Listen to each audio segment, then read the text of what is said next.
Hey, everybody, and welcome to this week's Agency Accelerator podcast. Now, I've recorded a number of podcasts over the years about the importance of being able to measure your team's capacity and their utilization if you want to run a profitable and sustainable agency. So when I met Skyler, and he said to me that we shouldn't care so much about utilization, but rather focus on throughput and efficiency, I was really intrigued. And I was keen to dig deeper into this topic on today's podcast.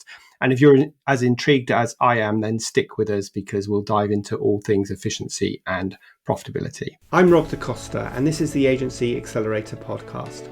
As someone who has stood in your shoes, having started, grown and sold my own agency, I know just how it feels in the ups and downs of agency life. So this podcast aims to ease your journey just a little by sharing mine and my guests' experiences and advice as you navigate your way to growing a profitable, sustainable and enjoyable business. So Skyler is the founder and CEO of Ardent Growth, a content marketing agency that he formed back in 2019. And before that, Skyler served as a combat medic in the Iraq War and later pursued a degree in computer science and philosophy. So Skyler, welcome to the show. Thanks for having me on, Rob. Now, that's a really varied career. So what led you from doing all of those things previously to jump into the agency world? That's a good question. I think it's hard to trace back and really say, like, here's what led me here. I've always been interested in a lot of different things. I think when I graduated high school, I didn't know what I wanted to do, which I'm sure a lot of people don't. Mm-hmm. I figured, well, let me go to the military and let them mature me a bit and give me some time to grow up and learn about the world before, I decide what I'm going to do next. And I remember it was in my third deployment, and I thought to myself there towards the end, I was like, maybe it's time to finally go get an education. And so when I got out, I went to college and worked for a while in the regular, as a regular employee, and then realized that I needed to go start my own thing. So. Excellent. Yeah, it's interesting. I did a computer science degree at university as well. It seems like a lot of us do, and then realized that I was much better at talking to people than I was talking to computers. So anyway, so today we are discussing why agencies should care less about utilization, but rather focus on throughput and flow efficiency. So I think that's a really big, bold statement. So can we kick things off by defining exactly what you mean by that?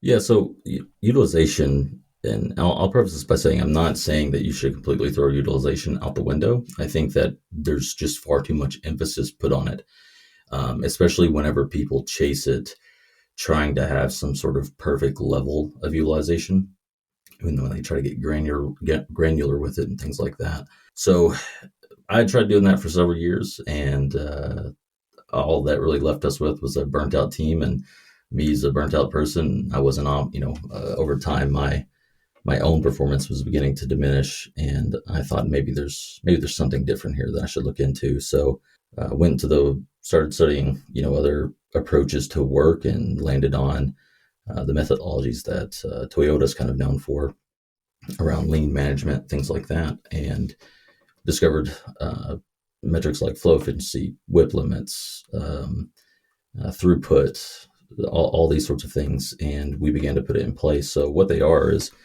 with any system, you have inputs and you have outputs, right? So this really resonated with me, and it might with you too. It's the same concept as a queue in computer science, right? Things can only move through the system, one at a time, unless you're multi-threading or something like that. But you have things that come in, you work on the thing, and then it goes out. In simple terms, that's what throughput is. It's what's the end result. And the way that we would look at the other two when it comes to flow efficiency is comprised of two metrics.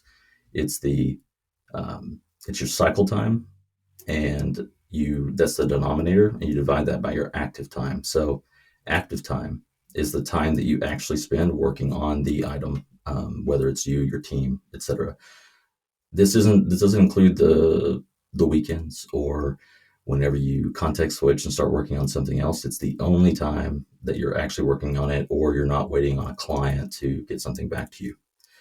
And then cycle time is the actual total time from the time that it first begins to be worked on. So let's say you're working in a Kanban board, or if you're working in a list, let's say you start your time. It starts from the time that you actually start to do it, and it ends from the time that you actually close it out. So, when you think about a lot of the work that we do, let's say you're doing a website or you're writing a piece of content, cycle time includes all that time that you're working on it and you're waiting on the client. Active time is the only time that you're actually working on it and not waiting on someone else when it's not in a queue. And so you divide those, and that's how you get flow efficiency. Got it. Now, you mentioned just now, and you mentioned in our sort of prep for this interview about the Toyota methodology, and that you're a fan of that. So like me, I'm sure lots of our listeners don't know much about what that is, and I know you mentioned a few terms there. So can you just quickly tell us Sure. that about the Toyota methodology? So I'm no expert. There are plenty of other experts on this far more than me. All I know is we began to apply it, and our life got better. So that's where I'm kind of speaking from here. The what I would say are kind of the key components that have stuck out with me and that we've really begun to adopt is we started working from a Kanban board. So a key thing is you visualize your work through some sort of flow. And so you have columns or stages, however you want to do it. If you want to do it in a tool like Trello or a tool like Asana or even on a whiteboard, doesn't matter. You can do it on a piece of paper. It's just you visualize your system. It's what are the stages that you have to go through to work this? And so that's one key concept, is actually being able to look at your system, because that's how you're able to identify bottlenecks, understand where constraints are, where things get hung up, and how you might need to either re-engineer your process or think about how you might want to reapply or reallocate resources to be able to free something up. So that's one of the core concepts, is the ability to visualize your work. Another one is this concept of WIP, work in progress. So you want to limit that. And ideally, there's no like perfect math on like what should your WIP limit be. And I think where a lot of people go wrong is they try to reduce it too fast whenever they first begin to adopt this. That's not realistic. But the goal I think that you want to aim for is, in a perfect world, you would only be working on one thing at a time. Now, that's not always practical, right? And so what we try to aim for here is just how can we reduce the number of things that we're starting and increase the number of things that we're actually finishing. Because when we start too many things and we're trying to bounce back and forth between everything, in the long run, you end up with projects that just kind of go stale, right? And then you gotta spin them back up, get them started again. There's lots of switching costs associated with that. So WIP limits is another key one, is try to reduce the amount of things that you actually have in progress at any one time. And then that's where other concepts like throughput, flow efficiency, all of those kind of go into it as well. But another metric would be what we call work item age, and that's just how old is that actual work item? How many days has it been in progress? We usually keep an eye on that, and there's some graphs and things that you can use to identify when something is beginning to reach that point that it's taking longer than what a piece of work would normally take you. That way you can triage it and try to get it finished and through the pipeline as fast as possible. But Great. So some things to pick apart in that. yeah, I think, and I've spoken about this before in terms of productivity and time management, that context switching is a super waste of time. And, smarter people than me have worked out that when you context switch, it takes you 23 minutes to get back into the piece of work that you were doing, especially if it's like a kind of real thinking piece. But of course, in agencies, account managers and so on have got multiple clients to manage, and they can't always tell a client, no, I can't deal with you now because I'm dealing with this thing. So how do we apply some of what you said into the sort of reality of busy agency life, where people are being forced to multitask, if there is such a thing, and therefore they are being forced to context switch? What changes does an agency need to make in order to start implementing some of what you've just outlined? yeah. So what I would say, there's the way that you apply this can be different for various types of work, right? So the way that you might apply limiting the work in progress or focusing on one thing at a time and trying to reduce context switching is going to be very, very different for, say, someone who's writing a piece of content for a client or designing a web page for a client or editing a video for a client, right? Versus an account manager who is really there to juggle a lot of those different pieces, right? That said, I think one thing about context switching that we should think maybe a bit deeper on is what really constitutes context switching, right? It's not switching between apps. It's not switching between, different email conversations. It's more like, what's the nature of the work that you're doing? So if you're managing clients and you're triaging messages as they come in, you're replying to them, you're maybe adding things to a plan, right? Even when you're moving between clients as you do that, if it's the same type of work, it's just it's for different clients, but the context itself hasn't changed, right? You're still applying the same types of skills. It's very different if you were trying to do that and then also have to go do research to understand the problem that they're asking you about and develop some sort of plan of attack against it, or strategy or something like that. Those are two different contexts, and so I would try to separate those. Then when it comes to how do you manage this with clients when they're asking for something, I remember there was a sales coach. He's actually Mark Roberts, if anybody's familiar with him. He's like the third employee at HubSpot when they first spun things up. His dad had a blog years ago, and I was reading his old posts from like 2006 or so, and he was talking about this as well from a sales context, and it was that you don't. I know it's easy sometimes to feel like we have to drop everything when a client wants something, and I wonder at what point we convinced ourselves that was true. And it's So like, have we ever tried to say, hey, listen, I know you would like to meet right now. I'm booked until say 5 o'clock, but I can meet with you after that. Or if that doesn't fit your schedule, we can meet tomorrow morning. What would you like for me to do? And what ends up what would end up happening, I think, in the long run is either they would say, okay, 5 will be fine with me.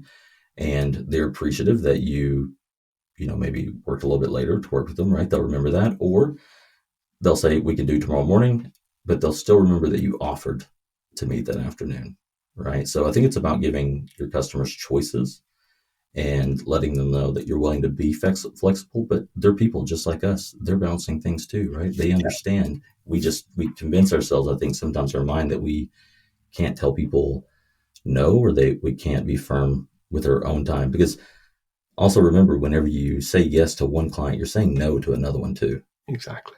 Yeah. Yeah, no, it's so true. And my world this week has been a bit immersed in this topic because I ran an over-servicing workshop for Toggle yesterday, and I've been writing an article for somebody else on client service in 2024 and what we need to be focusing on. And I mean, like you said, when did we forget that we actually can, have an equal partnership relationship with our clients and push back? And how many people are revisiting the kind of proposal or the scope of work that they wrote with a client where it outlines what their service levels are? And, the example I used in the workshop is that if you were sending a letter in the post or the mail and you bought, I don't know, they have them in the States, but you bought a second class stamp, which is like the cheapest stamp you can buy, and that's going to take 3 to 5 days to get to your client, or to the person you're sending the letter to. Well, you can't expect that to get there the next day. And if you do want it to get the next day, you pay expedited delivery. And of course, that costs you a lot more money. And exactly the same should be true in the agency world. And we should never let our client's urgent become our urgent, because often that's happened because of their own inefficiency. They're leaving things to the last minute. So getting all of this right at the beginning in the scope of work and making sure the client, you and your team understand the service levels is definitely going to support you in stopping context switching. And on that note, with this approach, do you feel the way agencies price or create their scopes of works would change with clients, or would it be the same as it was? Yeah, so it's definitely changed for us. So kind of a few things to touch on there. One would be, in traditional Kanban methodology, there's not really classes of service, but some people have added them on. So the concept of an expedite, the concept of a standard or an intangible, we've often found the intangibles are really applied to our own internal work, because we have to balance external work with us actually doing what we need to do to grow and sustain the business as well. But when it comes to scoping, so here's been the greatest, like, I guess, unlock for us is prior, because I did a lot of selling. I'm the founder. I still do the selling. We've been building our product. It's a software product for the past 3 years and treating it as a tech enabled service. And so what would often not happen is I'm selling something to somebody. They ask how long it's going to take, and I tell them, and I'm just making that up half the time, right? Of like how long it will actually take. Because I'm not going into the project management tool and looking to see what's the current workload looking like right then and there. I'm on the call selling the deal. It's what I tell them on the call. It's what's going to go into the scope of work when I put together our SOW or something, right? And as we tracked these metrics, there's what you can do called a Monte Carlo simulation, and that's it can get overly complicated, but there's tools out there that help you do them. So it's not like all you have to do is just put the right variables in, and it'll calculate it for you. But what a Monte Carlo simulation does is it gives you it's a probabilistic forecast of what's likely to be true, giving the historical inputs that you give it. So it changed the way we approach scoping work from, oh, I think this will take us 6 weeks, to now we can run a probabilistic model that runs over 1 million simulations, looking at how long historical work like this has taken us. And it says you have an 85% chance of completing this within the next 21 days, right? And so, or the inverse would be, let's say you already know if you need to get something done we actually just had a project we were doing for a large influencer client here in the US who wanted, I think it was something like 100 articles that we were producing for them over a 90-day period. And they weren't just like your regular, these were in-depth, very thought leadership driven from her voice type of things. And they asked, can we hit this? And I said, well, let me run the model. And so there's two types of Monte Carlo simulations. One is how long will it take you to do X? What's the probability of that? And the other one is, given X amount of time, here's the likelihood you're going to be able to complete X amount of items.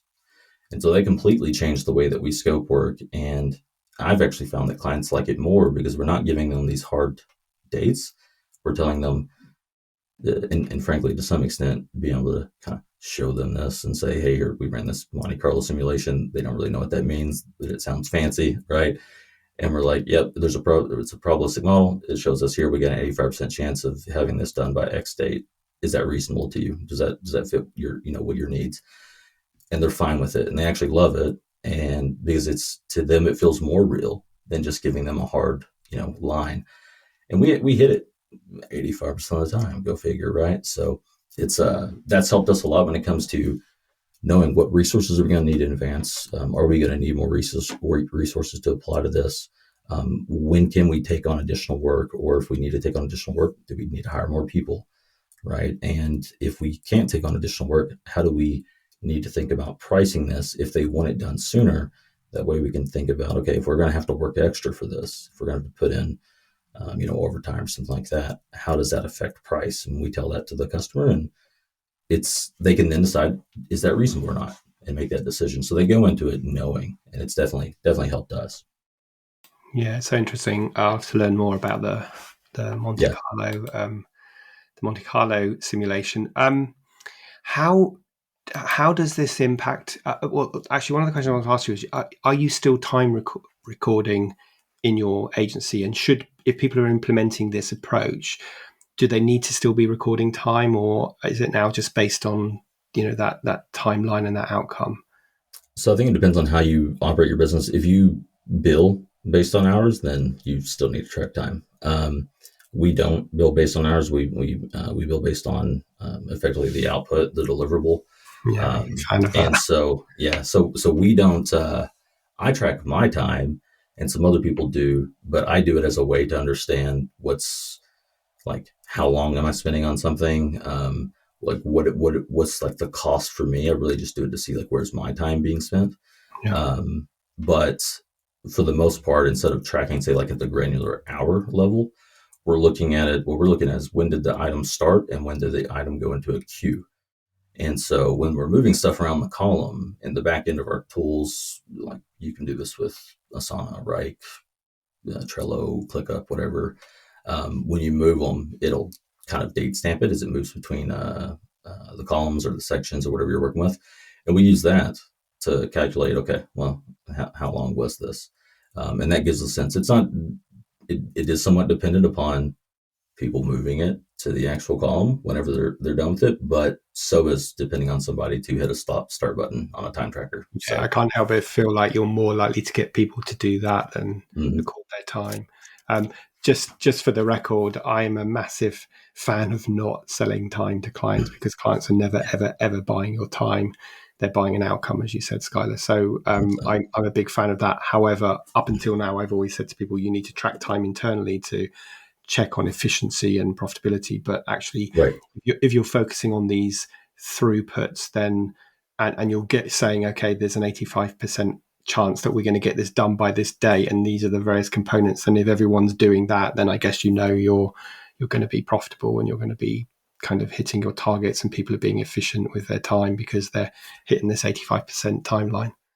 Yeah, I mean, it's when it comes to say utilization, because again, we're just not looking at it from this perspective of time was tracked because we tried this, and if someone has some sort of technique or ability, some sort of way that can just get people to do this correctly without any sort of resistance, please tell me.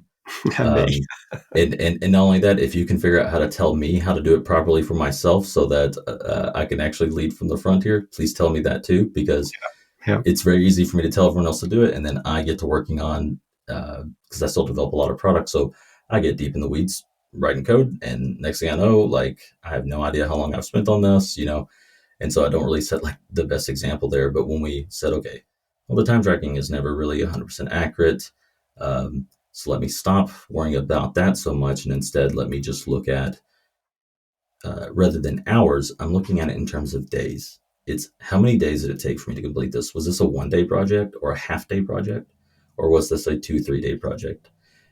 It's the same thing as tracking your time, except it's a lot easier when the system just says you've moved it to this column. It does the math. It says, well, okay, there's the time, right? If you want to divide it by 3 to get a more realistic estimation of hours, sure. But when you try to get hyper obsessive or accurate or precise or perfectionist with how you're tracking time, I think you end up wasting more time than what you would do if you just said, let me just focus on getting the work done. Yeah. No, it's so true. And I just resonate with so much of what you just said there. We've got to lead by example if we want to put these tools in place and demonstrate that we can use them as well. When I ran my agency back in the 1990s, in the years and years ago, we did track our time. We sold time because we didn't know any better. We sold day rates to clients back then. And we did, so we had to track our time. But in those days, we did it in a spreadsheet because there were no stream times or toggles or harvests or any of those tools available to make your life a lot easier. Just switching this up because I'm conscious of time. Have you got Sure. any practical tips that you can give to agency owners if they want to improve their throughput and their flow efficiency?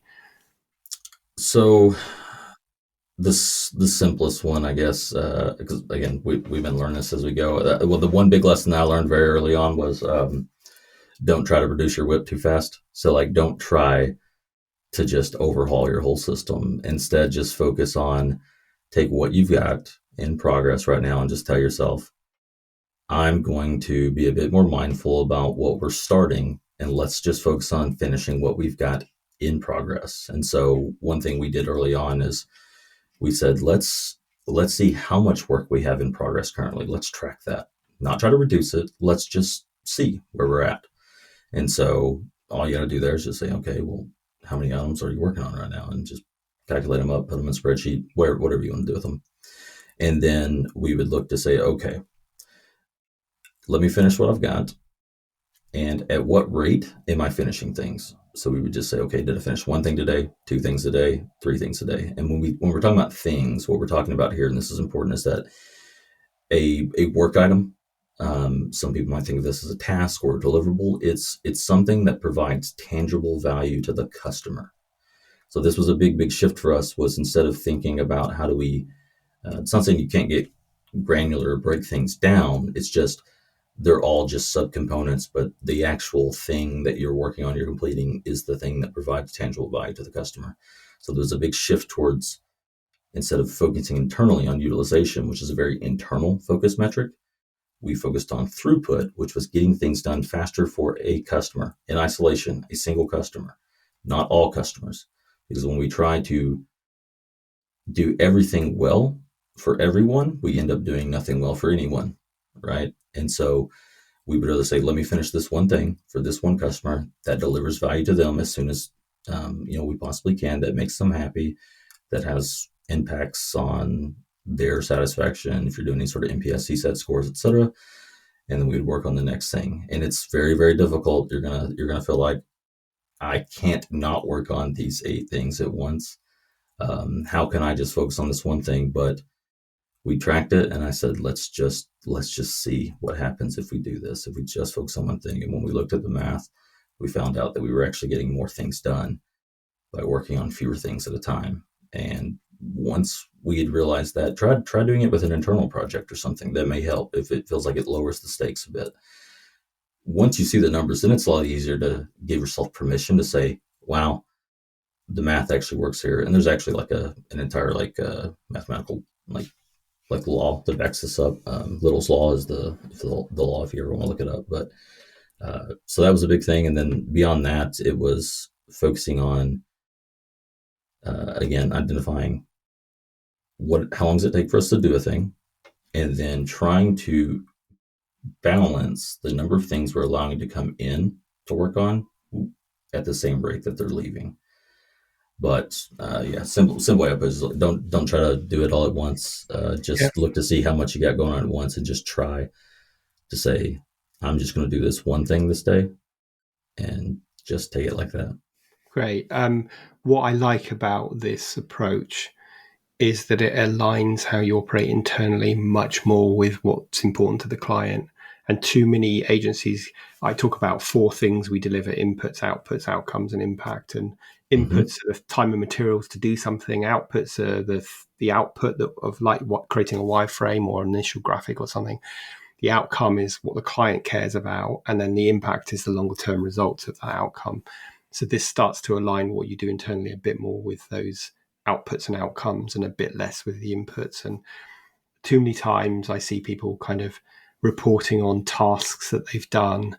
The client doesn't really care about the tasks that you've done. They care about the outcome. So if we start reporting more on the outcome, we're going to be much more aligned with what the client's looking for. And that's fundamentally why clients aren't buying time, because they don't care if it takes an hour or 10 hours. Yep. I mean, it's a crazy thought, right? But that just like we see this in the world of like traditional marketing, if you're marketing yourself or marketing your clients, is it's really crazy what tends to happen when you shift your focus from what's best for you, or what you feel like is best from you, to what's best for the customer. And that's where, like, throughput, that's them receiving value, right? And we shifted it towards that, and all of a sudden clients are happier, we're happier, we're actually getting more work done, right? We get more referrals, they want more work, things like that. So just like in marketing, it's like, you can think what customers want, or you can actually just go talk to them and focus on what do they want, how do I deliver that to them without my own presuppositions or absolutely. beliefs that I've told myself. That's a whole other conversation, isn't it, about not making assumptions but actually talking to clients. Really interesting conversation, Skyler. I'm conscious of time, and I want to make sure I ask you the final question that I ask all my guests when they come on the podcast, which is, if you could go back in time and give your younger self, just starting out in business, a piece of advice, what would it be? Hire people that you can't afford sooner. I look back on it now, and I think about a lot of times where I felt like I needed to make sure that we had, a safe cushion to be able to hire somebody if we needed someone really, really important. And kind of told myself, oh, we're not ready yet. I'll pick up the slack myself. And in hindsight, I would have been a lot farther ahead than I am right now if I would have just hired people sooner who knew how to do the job and not thought about it as a what happens if we Yeah. if we can't run money. They make you money. That's Yeah. what happens whenever Yeah. you hire right. So An investment, not a cost. A really interesting one. 100%, And 100%. the sub question to this is, do you think your younger self would actually listen to your advice and heed it and action it? Oh no! If we did, we would never. We would listen to our parents, right, half the time. So it's. I think it's. I don't think anyone Most. said yes to that. Anyone Yeah. said yes to that question. Brilliant. Listen, really great to talk to you. If people wanted to find out more about you and your agency and what we've been talking about today, where is the best place for them to go? So if you want to learn more about myself or the agency, you can look me up on LinkedIn, Skyler Reeves. You can go to our website, ardentgrowth.com. If you want to learn more about what we've talked about, I haven't written a lot about that. This is really just me sharing a great thing that we've discovered and helped us a lot with other folks. You can just search for anything related to lean management or read The Goal by, I think it's last name's Goldrat. He's got a book called The Goal. It's a really good sort of narrative driven story, but you can search for it on YouTube. Just learn anything about lean or flow. And yeah, that's probably the best place to find it. It's where I found it. So. Oops, great. Okay, well, I'll include those links into the show notes. And just a big thank you to coming on the podcast today and sharing some sort of interesting insights on how we can sort of run our agency differently and also what an impact it's had on your agency as well. Thanks for having me, Rob.